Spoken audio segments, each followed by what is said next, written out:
اور جہاں تک آپ کے سوال کا تعلق ہے، بہت خوبصورت سوال ہے کہ ایک پارہ آپ نے پڑھا، اب وہ جب آپ نے بخش دیا پورے اہل اسلام پہ، تو کیا پورے اہل اسلام میں وہ ڈیوائیڈ ہو کر تقسیم ملے گا، یا یہ کہ الگ الگ پارہ ملے گا؟ اس بارے میں فقہا کے دو قول ہیں۔ ایک قول یہ ہے کہ وہ تقسیم ہو کر ملے گا، مطلب پورے ایک پارے کا جتنا ثواب ہے اس کو ڈیوائیڈ کر دیا جائے گا پورے اہل اسلام پر، جتنے بھی جس کے حصے میں آئے گا وہ اتنا اس کے اندر بانٹ دیا جائے گا۔ ایک یہ قول۔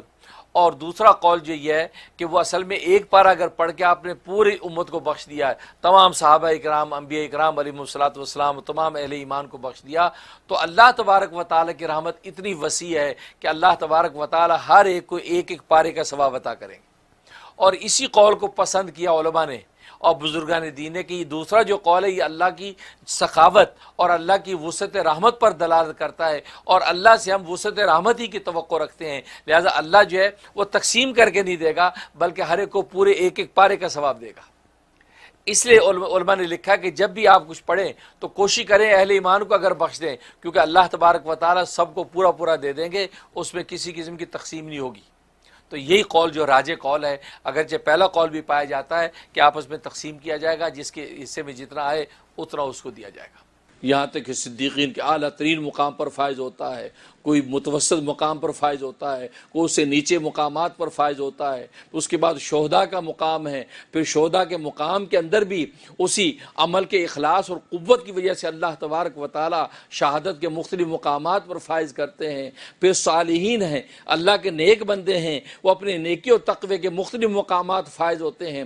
اس لیے کہ ظاہر ہے کہ فرق مراتب پوری دنیا کے اندر آپ کو ان تمام درجوں کے اندر نظر آئے گا، تمام کے تمام ایک ہی درجے پر فائز نظر نہیں آتے، کوئی سب سے اعلیٰ نظر آتا ہے، کوئی متوسط نظر آتا ہے، کوئی اس سے نیچے کے درجوں میں نظر آتا ہے، لیکن یہ سب کے سب یہ وہ ہیں کہ جو اللہ تبارک و تعالیٰ کے منعم علیہم بندے ہیں، اللہ تبارک و تعالیٰ کے پسندیدہ بندے ہیں۔ اللہ تبارک و تعالیٰ نے ان کو توفیق عبادت دے کر یہ انعام عطا کر دیا کہ اللہ کے سامنے سجدے کریں، اور انہوں نے اس انعام کا یہ حق ادا کیا، سجدے کر کے اس عبادت کی حقیقت کو پا جاتے ہیں۔ تو اس لیے فرمایا کہ یہ سب درجہ بندی۔ لیکن پھر ایک عام مسلمان کے دل میں سوال پیدا ہوتا ہے، میرے اور آپ کے دل میں یہ سوال پیدا ہوتا ہے کہ ہم ولایت و معرفت کے ان مقامات کو کیوں نہیں پا سکتے ہیں؟ صدیقین جس مقام کو پا جاتے ہیں، اسی طریقے سے شہداء اس مقام کو پا جاتے ہیں، صالحین اس مقام کو پا جاتے ہیں۔ ظاہر ہے کہ نبوت کا مقام تو اجتباء اور استفاء پر ہے، اللہ تبارک و تعالیٰ کے خود منتخب کرنے پر ہے، خود آپ کے چننے پر ہے، انسان کے کسب کا اس میں دخل نہیں ہے کہ انسان کسب کے ذریعے سے اتنی عبادات کرتا چلا جائے یہاں تک کہ نبوت کا مقام حاصل کرے۔ نہیں، نبوت خالص اللہ تبارک و تعالیٰ اپنی طرف سے جس کو چاہے عطا کرتے ہیں، نبوت کے لیے جس کو چاہے چن لیتے ہیں، اس میں انسان کے اپنے کسب اور محنت کا دخل نہیں ہے۔ لیکن اس کے علاوہ صدیقین کا مقام، شہداء کا مقام، صالحین کا مقام، یہ ولایت و معرفت کے وہ مقامات ہیں کہ جس کو انسان اپنی عبادت کی محنت کے ذریعے سے، عبادت کی اخلاص اور قوت کے ذریعے سے اللہ تبارک و تعالیٰ کے قرب کے مقامات کو پا سکتا ہے۔ تو ایک عام آدمی سوچتا ہے یار ہم یہ مقام پا سکتے ہیں یا نہیں؟ اگر نہیں پا سکتے تو کیوں نہیں پا سکتے؟ آخر ہم میں کون سی کمی ہے کہ ہم ان مقامات کو نہیں پا سکتے ہیں، ان منازل کو طے نہیں کر سکتے ہیں؟ کہ ظاہر ہے کہ ہمارے لیے 5 وقت کی نماز پڑھنا مشکل، ہمارے لیے 1000 10,000 دفعہ بیٹھ کے اللہ کا ذکر کرنا مشکل، ہمارے لیے خدمت خلق کرنا مشکل، لیکن یہ وہ لوگ ہیں جو ہمارے جیسے انسان ہیں، ہمارے باپ دادا ہیں، ہماری اسلاف ہیں، لیکن یہ ولایت و معرفت کے وہ مقامات پا جاتے ہیں۔ کوئی مقربین میں شامل ہو جاتا ہے، کوئی اصحاب الیمین میں شامل ہو جاتا ہے۔ تو گویا کہ آخر کیا وجہ ہے کہ ہم ان مقامات کو جب وہ عبور نہیں کر سکتے، اور ہم جو ہے اپنی عبادات کے ذریعے سے اللہ تبارک و تعالی اس قرب تک کیوں نہیں پہنچ سکتے؟ اور یہاں تک کہ ہم اس پر غور بھی نہیں کرتے، کوشش سوچتے بھی نہیں کہ ہم کیسے پہنچ سکتے ہیں، کہ نہیں وہ اللہ کے ولی تھے، بڑے لوگ تھے جی، ہم 5 وقت کی نماز ہو جائے بڑی گل ہے جی، چھوڑو رہن دیو، اچیاں گلاں رہن۔ ہم بس اتنے مایوس ہو گئے کہ جیسے یہ راہ عبور نہیں ہو سکتی، حالانکہ وہی راستہ ہمارے باپ داداؤں نے طے کیا۔ جن کے آج ہم پوتے اور نواسے ہیں، ان بڑوں نے اسی راستے کو طے کیا۔ وہ ہمارے جیسی آٹے کی روٹی کھاتے تھے، ہمارے جیسے دال اور سالن کھاتے تھے، ہمارے جیسے ہی کپڑے پہنتے تھے، ہماری طرح ہی وہ سوتے تھے، ہماری طرح ہی جاگتے تھے، لیکن وہ ولایت و معرفت کے مقامات کو پا گئے اور ہم اس مقام کو پانے کو تیار بھی نہیں ہیں، یا تیار ہیں تو پا نہیں سکتے۔ آخر اس کی وجہ کیا ہے؟ آج میں اس وجہ پر گفتگو کرنا چاہتا ہوں۔ اگر اس وجہ کو ختم کر دیا جائے اور وہ وجہ نہ رہے تو پھر دیکھیے کہ ہم اور آپ بھی الحمدللہ آج کی اس چکا چوندھ دنیا کے اندر، جہاں سائنس اور ٹیکنالوجی کا راج نظر آتا ہے، ہمارے گھر گھر کے اندر ولی اور عارف اللہ تبارک و تعالیٰ پیدا کر سکتے ہیں۔ اصل میں بات یہ ہے، ہمارے اندر دو نقص پائے جاتے ہیں۔ اگر یہ دو نقص ختم ہو جائیں اور وہ نقص کمال کے اندر بدل جائیں تو اللہ تبارک و تعالی ہمیں بھی ولایت و معرفت کی سیڑھی پر قدم رکھنے کی توفیق عطا فرما دیتے ہیں۔ اور وہ نقص کیا ہے؟ ایک عزم کی کمی اور دوسری ہمت کا فقدان۔ عزم کہتے ہیں پختہ ارادے کو، ایک پختہ ارادہ عزم، اس کی کمی ہے۔ ہم کسی بھی عمل کے لیے، کسی راستے اور منزل کو پانے کے لیے اپنے اندر عزم اور پختہ ارادہ کرتے نہیں ہیں، یہ پہلی کمی۔ اور دوسرا نقص ہمت کا فقدان ہے۔ ہم ہمت نہیں کرتے، ہم ہمت کر کے ادھر بڑھنے کی کوشش نہیں کرتے، ہم کہتے نہیں یار یہ نہیں ہونا، تو گویا کہ پہلی بے ہمت ہو جاتے ہیں۔ اور یہ دونوں وصف ایسے ہیں کہ اگر ہمارے اندر عزم پیدا ہو جائے اور ہمارے اندر ہمت پیدا ہو جائے تو اللہ تبارک و تعالی آج ہمیں ولایت و معرفت کی سیڑھی پر کھڑا کر دیں گے، کیونکہ یہ دو وصف ایسے ہیں، ان دو وصفوں کے بغیر تو آپ کھانا بھی نہیں کھا سکتے ہیں، اس کے بغیر آپ پانی بھی نہیں پی سکتے ہیں۔ یعنی کھانا پینا انسان کی فطرت ہے، آپ کا کھانا پینا بھی عزم اور ہمت کے بغیر نہیں ہو سکتا۔ یہاں تک کہ چور چوری کرتا ہے، چوری کرنے والا چور جو کہ گناہ کبیرہ کر رہا ہے، دوسرے کے مال کو ہتھیار رہا ہے، وہ بھی اس عزم اور ہمت کے بغیر وہ چوری کی منزل کو بھی حاصل نہیں کر سکتا۔ اس لیے چور چوری کرنے والا پہلے اپنا ارادہ پختہ کرتا کہ ہاں یہ ٹارگٹ ہے، یہ آدمی اور یہ گھر ہے، مجھے یہاں سے چوری کرنی ہے۔ پھر وہ دائیں بائیں سب چیزیں بھول کے اس ٹارگٹ پہ رہتا ہے، اس منزل کو دیکھتا ہے کہ ہاں اس کے بارے میں کس طریقے سے ہاتھ ڈالا جا سکتا ہے، کس طریقے سے، کون سے اوقات ہے جس وقت میں یہ بندہ موجود نہیں، کون سے اوقات ہے جس وقت کے اندر میں نقب لگا سکتا ہوں، کون سے اوقات ہے کس طریقے سے اس گھر کے اندر داخل ہو سکتا ہوں۔ وہ پورا اسی گھر کو فوکس کر کے اس پر ریسرچ کرتا رہتا ہے، یہاں تک کہ اس نے پختہ جب ارادہ کر لیا، اپنا ٹارگٹ متعین کر دیا، جب ٹارگٹ متعین کر دیا ہے، اب یہ عزم بنا لیا، اب اس کے بعد وہ ہمت کرتا ہے، ہمت کر کے قدم بڑھاتا ہے، دیوار کودتا ہے، تالا توڑتا ہے، کسی بھی طریقے سے جو بھی جدید یا قدیم طریقہ وہ اختیار کر کے اس مال کو ہتھیاتا ہے۔ تو دیکھو ایک چور چوری کرنے والا جو گناہ کبیرہ کا ارتکاب کرتا ہے، وہ بھی عزم اور ہمت کے بغیر اپنی منزل کو پا نہیں سکتا۔ چاہے کہ آپ کسی ولایت و معرفت کی منزل کو عزم و ہمت کے بغیر پائیں۔ میں نے بتایا کہ کھانا پینا آپ بغیر عزم و ہمت کے نہیں کر سکتے، یہاں تک کہ آپ کھانا کھانے کا ارادہ کرتے ہیں، آپ سب سے پہلے کھانے کا ارادہ کرتے ہیں، مجھے کھانا کھانا ہے۔ اب جب ارادہ کیا، ارادہ کرنے کے بعد اگر بنا ہوا موجود تو اٹھا کے آپ کھانے کے لیے بیٹھتے ہیں، بنا ہوا نہیں ہے تو بنانے کے لیے قدم آگے بڑھاتے ہیں۔ چولہا جلایا، چیزیں تیار کی، اب آپ جو ہے اپنے اس کے مطابق جو ہے اس کھانے کو بنانے کی جو کوشش میں لگ جاتے ہیں۔ تو دیکھو عزم و ہمت، اب کھانا، یہاں تک کہ آپ کھانا اٹھا کے جب منہ میں ڈالتے ہیں تو منہ میں اگر آپ اٹھا کے اپنے ہاتھ سے چھوڑ دو بھائی، جس حال میں جو چل رہا ہے چھوڑ دو، بات خراب نہیں، کو بیٹھ جاؤ، باہر آواز نہیں جا رہی تو کوئی بات نہیں، جتنی جاری کافی ہے، اس کی کوالٹی خراب نہیں کرو، خام کا تسلسل خراب کرتی ہو۔ تو کھانا پینا، یہاں تک کہ آپ کھانے پینے کا پختہ ارادہ کرتے ہیں، اس کے بعد ہاتھ بڑھا کے لقمہ جب تک منہ کے اندر جب نہیں ڈالتے ہیں اس وقت آپ کھا نہیں سکتے۔ یہاں تک کہ کوئی اور شخص لقمہ بنا کے آپ کے منہ کے اندر ڈال دے تو آپ خود جب دانتوں سے چبائیں گے نہیں اس وقت تک آپ کھا نہیں سکتے۔ یہاں تک کہ چبا کے بھی اگر کوئی آپ کو دے دے، جیسے ماں بیٹے کو، بچوں کو چبا کے دے دیتی ہے، چبا کے بھی اگر دے دے تو جب تک وہ نگلے گا نہیں تو اس وقت اس کے پیٹ میں نہیں جائے گا. تو دیکھو کسی نہ کسی درجے میں آپ کو خود ہمت کرنی ہے, خود ہمت کرنی ہے. یہاں تک گلے سے نگلنے کا عمل تو ماں نہیں کر سکتی ہے, گلے سے نگلنے کا عمل کوئی دوسرا نہیں کر سکتا ہے. ہاں اٹھا کے لقمہ شاید منہ میں ڈال دے, ہو سکتا ہے چبا کے تمہیں دے دے, لیکن نگلنے کا عمل کیسے ہوگا؟ معلوم یہ ہوا کہ آپ کو کسی نہ کسی درجے میں ہمت کرنی پڑے گی. اس ہمت کرنے کے بعد ہی وہ لقمہ آپ کے پیٹ کے اندر داخل ہوتا ہے. تو وہ عمل جو ہماری فطرت ہے, صبح شام کھاتے اور پیتے ہیں, اگر وہ عمل بھی عزم اور ہمت کے بغیر ممکن نہیں ہے تو پھر وہ ولایت و معرفت کے مقامات, اللہ تبارک و تعالیٰ کے قرب کے وہ مقامات کہ جو ہماری فطرت بھی نہیں ہے, ہماری فطرت سے ہٹ کر ہیں. ہماری فطرت تو آرام چاہتی ہے, ہماری فطرت تو عیاشی چاہتی ہے, لیکن آپ ان خواہشات کے جالوں کو کاٹ کے اللہ کے قرب کی طرف بڑھتے ہیں, نفس کی گردن پہ قدم رکھ کے آپ ولایت و معرفت پہ قدم بڑھاتے ہیں. تو فطرت کے خلاف عمل بغیر عزم اور ہمت کے کیسے پورے ہو سکتے ہیں؟ تو سب سے پہلے عزم آپ کو پختہ ارادہ کرنا ہے, اور عزم جو ہے وہ دل کا فعل ہے. عزم دل کا فعل ہے اور ہمت جو ہے وہ بدن کا فعل ہے. دو فعل آپ کو اختیار کرنے پڑتے ہیں.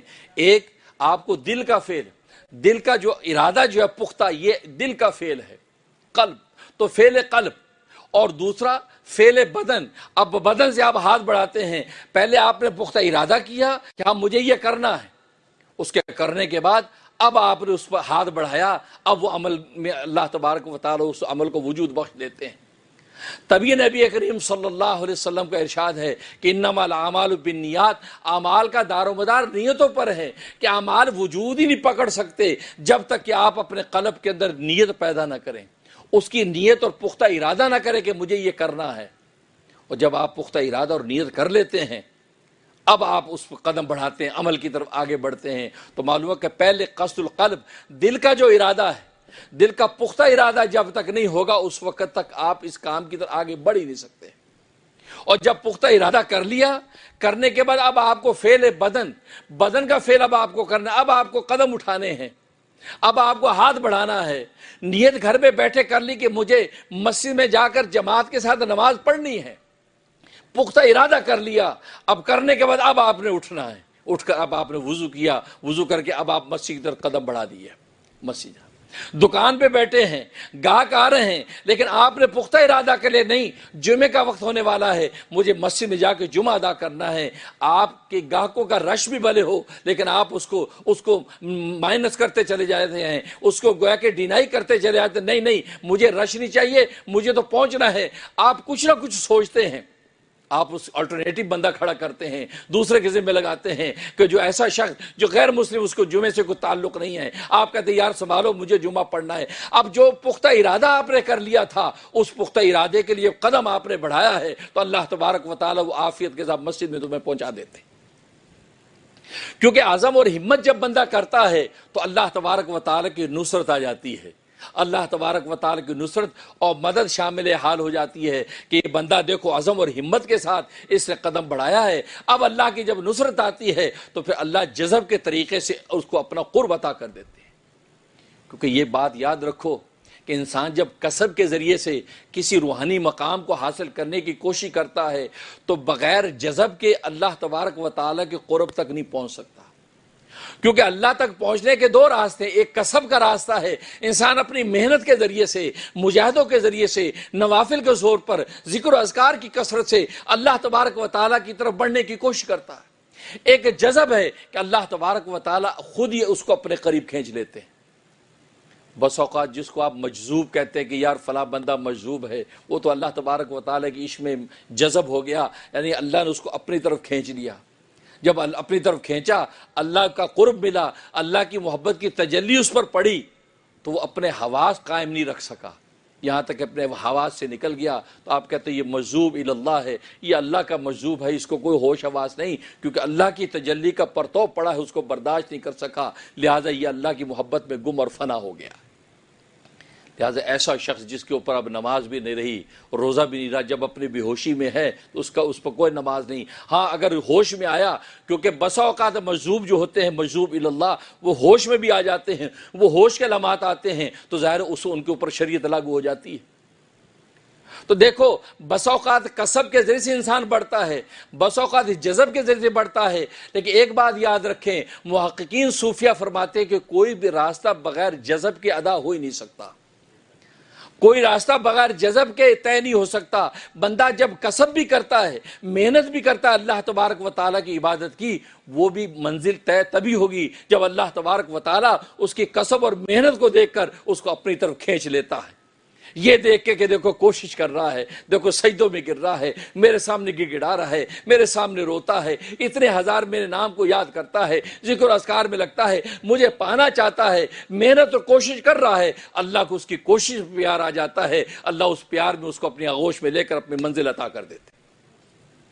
تو جذب یہ ضروری ہے، بغیر جذب کے اس مقام تک انسان نہیں پہنچ سکتا، لیکن کسب جو ہے یہ وجہ بنتی ہے اس جذب کی۔ تو بندہ جب محنت میں لگتا، تو میں نے بتایا جو اولیاء کاملین وہ اس مقامات کو اس لیے طے کر جاتے ہیں، وہ اس میں کوشش کرتے ہیں، اس میں محنت کرتے ہیں، وہ چاہتے ہیں کہ اللہ تبارک و تعالیٰ کا قرب حاصل کریں، کیونکہ انہوں نے ایک پختہ ارادہ کر لیا ہے، عزم کر لیا ہے، اور جب عزم کر لیتے ہیں تو اللہ تبارک و تعالیٰ کو نصرت شامل حال ہو جاتی ہے۔ تبھی نبی کریم صلی اللہ علیہ وسلم کو بھی اللہ تبارک و تعالیٰ نے یہ فرمایا، فَإِذَا عَزَمْتَ فَتَوَكَّلْ عَلَى اللَّهِ، جب تو عزم کر لے کسی کام کا، پختہ ارادہ کر لے، تو پھر مجھ پر توکل کر، مجھ پر بھروسہ کر، اور اس کام کی طرف قدم بڑھا دے۔ پھر اسباب کو نہ دیکھ، پھر اسباب کے پیدا کرنے والے پر نگاہ رکھ، اس لیے کہ بغیر اسباب کے کرنے والا میں ہوں۔ تو عزم، تو آج ہم اگر عزم پیدا کر لیں کہ نہیں ہم نے یہ کرنا ہے، اور عزم کے بعد ہمت، بس یہ دو چیزیں اگر امت پیدا کر لے تو اللہ تبارک و تعالی امت کے ہر انسان کو ولایت و معرفت کے مقامات پر فائز کرتا چلا جائے۔ لیکن جب تک ہم یہ دو چیزیں اپنے اندر پیدا نہیں کریں گے، ایک تو ارادہ، عزم جب تک نہیں کریں گے، ہم جب ارادہ کر لیں کہ نہیں 5 نمازیں مجھے پڑھنی ہیں، عزم کر لیا، جب عزم کر لیا تو بس پڑھنی ہے، اب اس کے اندر کوئی دوسری رائے نہیں، اب وہ پختہ ارادہ کر لیا، اور اس کے بعد اب عمل کے لیے آپ نے قدم بڑھا دیا، تو اللہ تبارک و تعالیٰ 5 نمازیں کیا، اللہ تبارک و تعالیٰ کل کو تہجد و اشراق کی بھی توفیق عطا فرما دیتے۔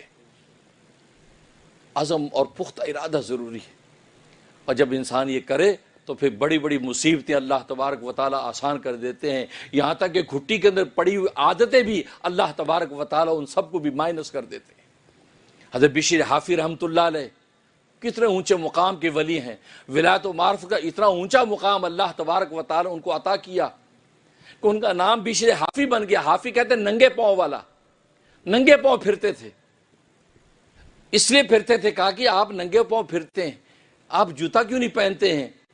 کیا فرماتے تھے؟ فرمایا کہ یہ اللہ کا فرش ہے، یہ زمین اللہ کا فرش ہے، تو میں اللہ کے فرش پر اپنے ناپاک جوتے رکھوں، مجھے اللہ سے شرم آتی۔ یعنی ان کو یہ زمین اللہ کا فرش لگتا ہے، ایک تو اللہ کا عرش ہے، یہ اللہ کا فرش ہے۔ جیسے آج دنیا کے اندر آپ پیر و مرشد کے در پہ جاتے ہیں، پیر و مرشد کے دربار میں جاتے ہیں، اپنے کسی استاد و محسن کے وہاں جاتے ہیں، آپ ادب میں جوتے اتار دیتے ہیں، نہیں جی نہیں، یہ دربار ہے، یہ تو فلاں کا دربار عالی ہے، یہ تو ہمارے پیر و مرشد کا ڈیرا ہے، آپ ادب میں جوتے اتار کر ننگے پاؤں جا رہے ہیں۔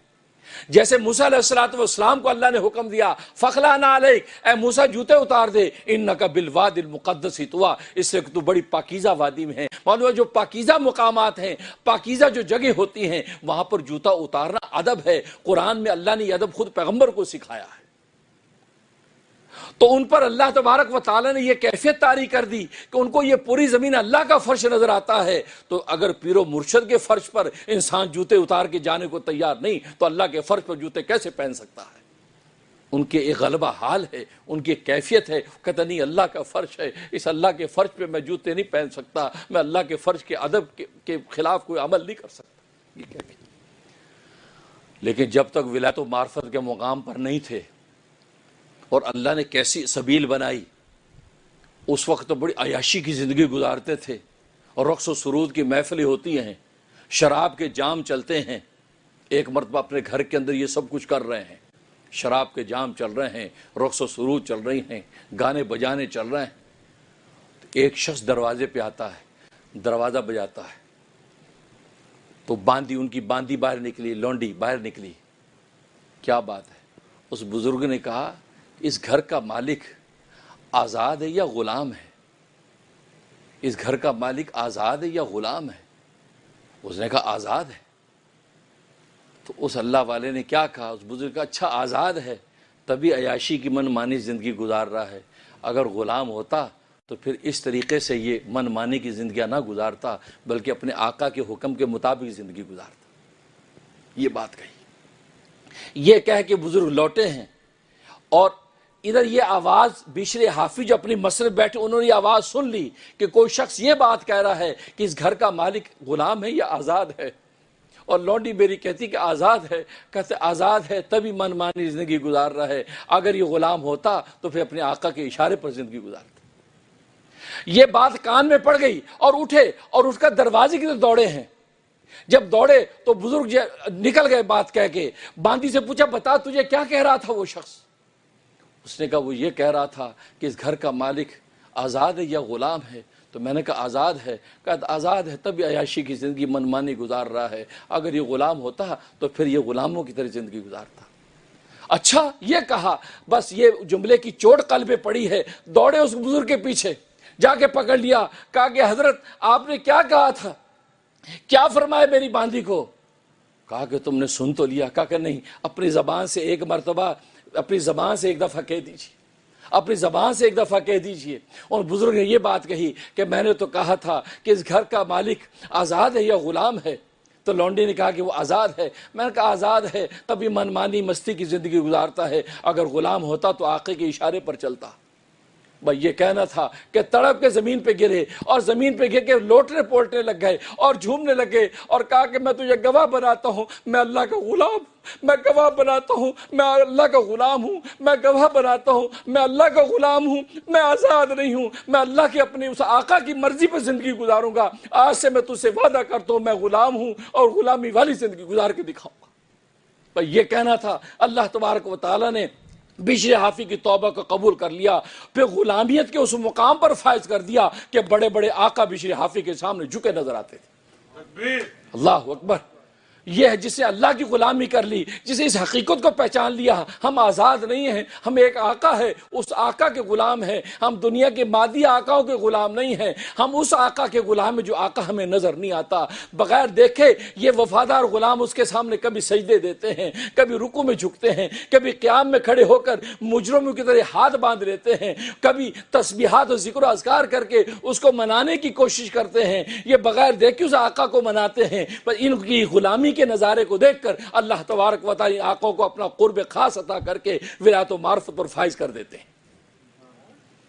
تو دیکھو جس وقت آپ نے سمجھ لیا کہ ہم آقا نہیں ہیں، ہم غلام ہیں، ہم آزاد نہیں ہیں، ہم غلام ہیں، بس یہ غلامی ہے کہ اللہ تبارک و تعالی اس غلامی کے نتیجے میں اس کے بڑے بڑے دنیا کے جو آقا ہیں تو اس کے سامنے غلام بنے نظر آتے ہیں۔ یہ بشر حافی، اور پھر ننگے پاؤں پھرتے تھے۔ تو کسی نے کہا حضرت آپ ننگے پاؤں پھر رہے، جوتا پہن لیجئے۔ کہا کہ نہیں، کیا بات کی؟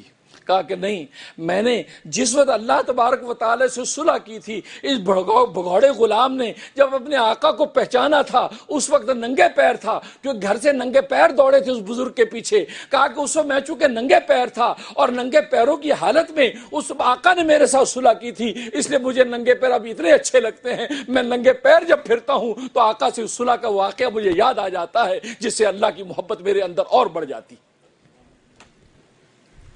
تو دیکھو ننگے پیر کہتے اس لیے پھرتا ہوں کہ صلح جب کی تھی تو ننگے پیر تھا۔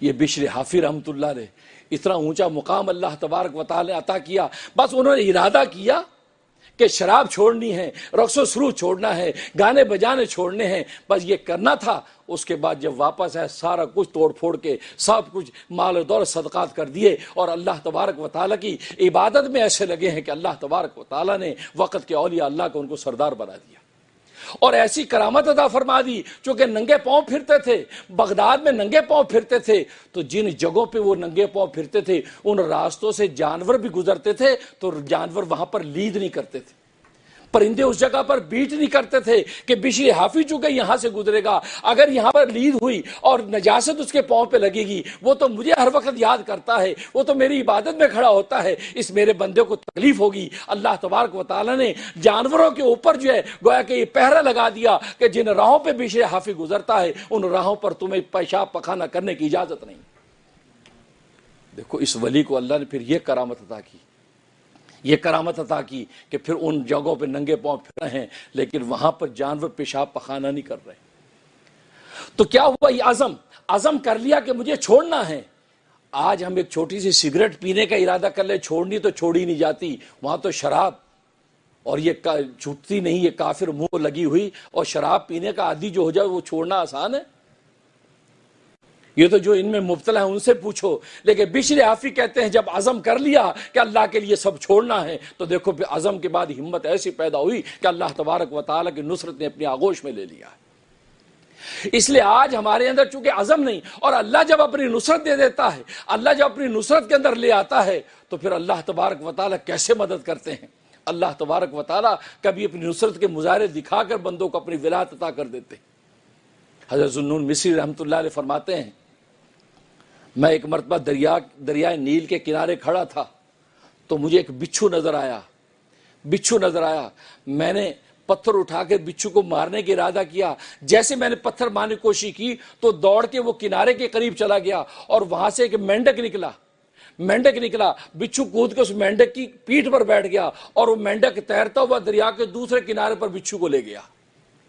تو میں نے سوچا کہ یار اس میں اللہ کا کوئی راز لگ رہا ہے، یہ اللہ کے راز ہیں، ایسے راز ہوا کرے، تم بھی غور کیا کرو۔ آج ہم بڑے بیزی لوگ ہیں، ہمیں اللہ کے رازوں کا اس لیے آج پتہ نہیں چلتا، ہم کیئر ہی نہیں کرتے، اور چھاڑ یار ڈالر بڑھاؤ، ڈالر چلو ہو گیا آگے بڑھو، یہ حالت ہے۔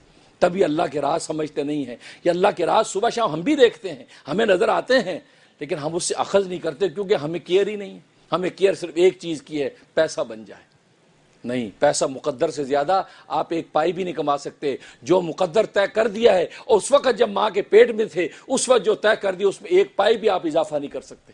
اس سے پیران پیر شیخ عبدالقادر جیلانی غوث پاک فرماتے ہیں کہ تم دنیا کے اندر عزت اور وقار کی زندگی گزار کر اپنے مقدر رزق کو کم نہیں کر سکتے، اور ذلت و خواری کی زندگی گزار کر تو اپنے رزق کے اندر ایک ٹیڈی پیسے کا اضافہ نہیں کر سکتے۔ جو اللہ نے طے کر رکھا ہے وہ تمہیں مل کے رہنا ہے۔ اس لیے اللہ کی عبادت اور مخلوق کی خدمت اور وقار و عزت کے ساتھ مومن زندگی گزارتا رہے۔ فرمایا جو مقدر رزق ہے اللہ تبارک و تعالی اس کے قدموں میں لا کے ڈالیں گے۔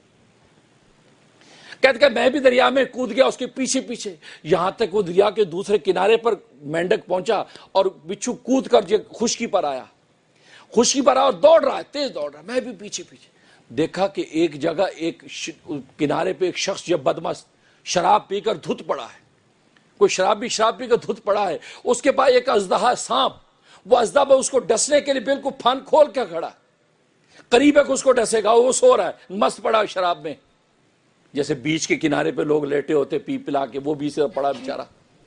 اب یہ بچھو گیا، میں نے دیکھا کہ بچھو نے جاتے ہی اس سانپ کو ڈسا، جیسی اژدہے کو ڈسا ہے اور اژدہا تلملا گیا، یہاں تک کہ دم سے نیچے گرا اور اس کے جسم کے ٹکڑے ہونا شروع ہو گئے، یعنی ہلاک ہو گیا۔ جیسے وہ ہلاک ہوا اور بچھو دوڑ کے دریا کے اندر کود گیا، میں نے اس شخص کو جگایا، وہ جاگا، کیا ہوا؟ کہا کہ بھائی یہ دیکھو، اس اژدہے کو دیکھا تو ڈر کے بھاگا۔ میں نے روکا، رکو، اللہ نے تمہیں بچا لیا، رکو تو صحیح، بات سنو کہ کیا ہوا۔ کہا کہ یہ ماجرا، سارا قصہ سنایا، بس یہ قصہ سنانا تھا۔ اس کے دل کو چوٹ لگی کہ میرے سونے کی حالت میں جس جاگتے مالک نے مجھے بچا لیا ہے، میں جاگتے ہوئے اس کی نافرمانی کرنے کا کیسے سوچ سکتا ہوں۔ آج کے بعد اب میں اس کی نافرمانی نہیں کروں گا، میں تیرے ہاتھ پر وعدہ کرتا ہوں، آج کے بعد شراب بھی چھوٹی، آج کے بعد شباب بھی چھوٹا، آج کے بعد سب کو چھوڑ دیا ہے، یہ پکا پختہ میں نے ارادہ کر لیا ہے، اب میں اللہ کا نیک بندہ بن کے رہوں گا کہ وہ اللہ کہ جو سونے کی حالت میں خود جاگ کر ہماری نگہبانی کرتا ہے، اور جو جاگنے کی حالت میں ہر وقت اپنی نعمتیں ہم پر اتارتا ہے، اور ہماری حالت یہ ہے کہ ہم اس کی نافرمانی اور بغاوت میں لگے رہیں۔ نہیں، آج کے بعد میں اپنا اللہ کا باغی نہیں بلکہ اللہ تبارک و تعالیٰ کا حامی بن کے زندگی گزاروں گا۔ کہتے ہیں کہ وہ اپنے وقت کا بڑا عابد اور زاہد ہو کر مرا۔ دیکھو پختہ ارادہ جب کر لیا، بس منزل اللہ تبارک و تعالی نے آسان کر دی۔ بالکل اسی طریقے سے جب پختہ ارادہ انسان کر لیتا ہے تو پھر اللہ تبارک و تعالی منزلوں کو طے کرا دیتے ہیں۔ آج ہی آپ پختہ ارادہ کر لیں کہ بس ہم عزم کرتے ہیں، اگر 5 وقت کی نمازیں بھی پوری سنن، مستحبات اور نوافل کے ساتھ ادا کرنا شروع کر دیں تو دیکھنا آپ ولایت و معرفت کا دروازہ کھل جائے گا۔ آپ سوچیں کہ فجر کی میں نے 4 رکعت ہی پڑھنی ہے، 2 سنت اور 2 فرض پڑھنے ہیں، اور زور کی 12 پوری رکعت پڑھنی ہے، 4 سنت مؤکدہ پڑھوں گا، 4 فرض پڑھوں گا، پھر 2 سنت مؤکدہ پڑھوں گا، پھر 2 نفل پڑھوں گا، پوری 12 پڑھوں گا، عصر کی پوری 8 رکعت پڑھوں گا، 4 سنت غیر مؤکدہ پہلے پڑھوں گا، اس کے بعد 4 فرض ادا کروں گا، مغرب کی پوری 7 رکعت پڑھوں گا، 3 فرض پڑھوں گا، 2 سنت مؤکدہ پڑھوں گا، 2 نفل پڑھوں گا، عشاء کی پوری 17 رکعت پڑھوں گا، پہلے 4 سنت غیر مؤکدہ پڑھوں گا، پھر 4 فرض پڑھوں گا، اس کے بعد پھر 2 سنت پڑھوں گا، پھر 2 نفل پڑھوں گا، پھر 3 وتر پڑھوں گا، اور وتر کے بعد پھر 2 نفل پڑھوں گا۔ یہ 17 رکعت پوری عشاء کی میں پڑھوں گا۔ اگر 5 نمازیں بھی پوری کوانٹٹی اور پوری کوالٹی کے ساتھ آج ہم پڑھنا شروع کر دیں تو اللہ کے نبی نے تو ایسے شخص کے لیے دنیا میں بشارت دے دیے کہ اللہ تبارک و تعالیٰ کے نبی کے پاس ایک شخص آ کے وعدہ کرتا ہے کہ 5 نمازیں میں پختہ طریقے سے ادا کروں گا، ایک نماز کی بھی کمی نہیں کروں گا۔ جب کہہ کے لوٹا ہے تو اللہ کے نبی نے فرمایا، اے لوگو تم نے دنیا میں چلتا جنتی دیکھنا ہے تو اس شخص کو دیکھ لو، اس نے دنیا کے اندر جنت کا فیصلہ کرا دیا۔ اللہ اکبر، محمد رسول اللہ۔ تو زیادہ محنت نہیں، 5 نمازیں بھی اگر پوری یہ آداب و نوافل کے ساتھ یہ کہنے کی ضرورت ہے اور سنت غیر مؤکدہ ہی تو ہے، چھوڑو یار فرض پورے کر لو، نہیں، آپ یہ پوری، اور یہ سب احادیث طیبہ میں آتا ہے کون کون سی سنت مؤکدہ غیر مؤکدہ نوافل، کن کن احادیث، یہ سیاہ ستہ کی حدیث سے ہیں، اس کے بتانے کا وقت نہیں ہے، لیکن میں یہ عرض کر رہا ہوں آج آپ پختہ ارادہ کر لیں 5 نمازیں پوری کوانٹٹی اور کوالٹی کے ساتھ پڑھنے کا، اللہ تبارک و تعالیٰ آج ہی آپ کو ولایت و معرفت کی توفیق عطا فرما دیں گے۔ اللہ سے دعا ہے کہ اللہ تبارک و تعالیٰ ہمیں ولایت و معرفت کا مقام عطا فرمائے، ہماری دل کی آنکھ کھول دیں جس سے ہمیں اس دنیا کی حقیقت نظر آ جائے، اور حقیقت دنیا کو سامنے رکھتے ہوئے ہم جنت کے راستے پر قدم رکھیں۔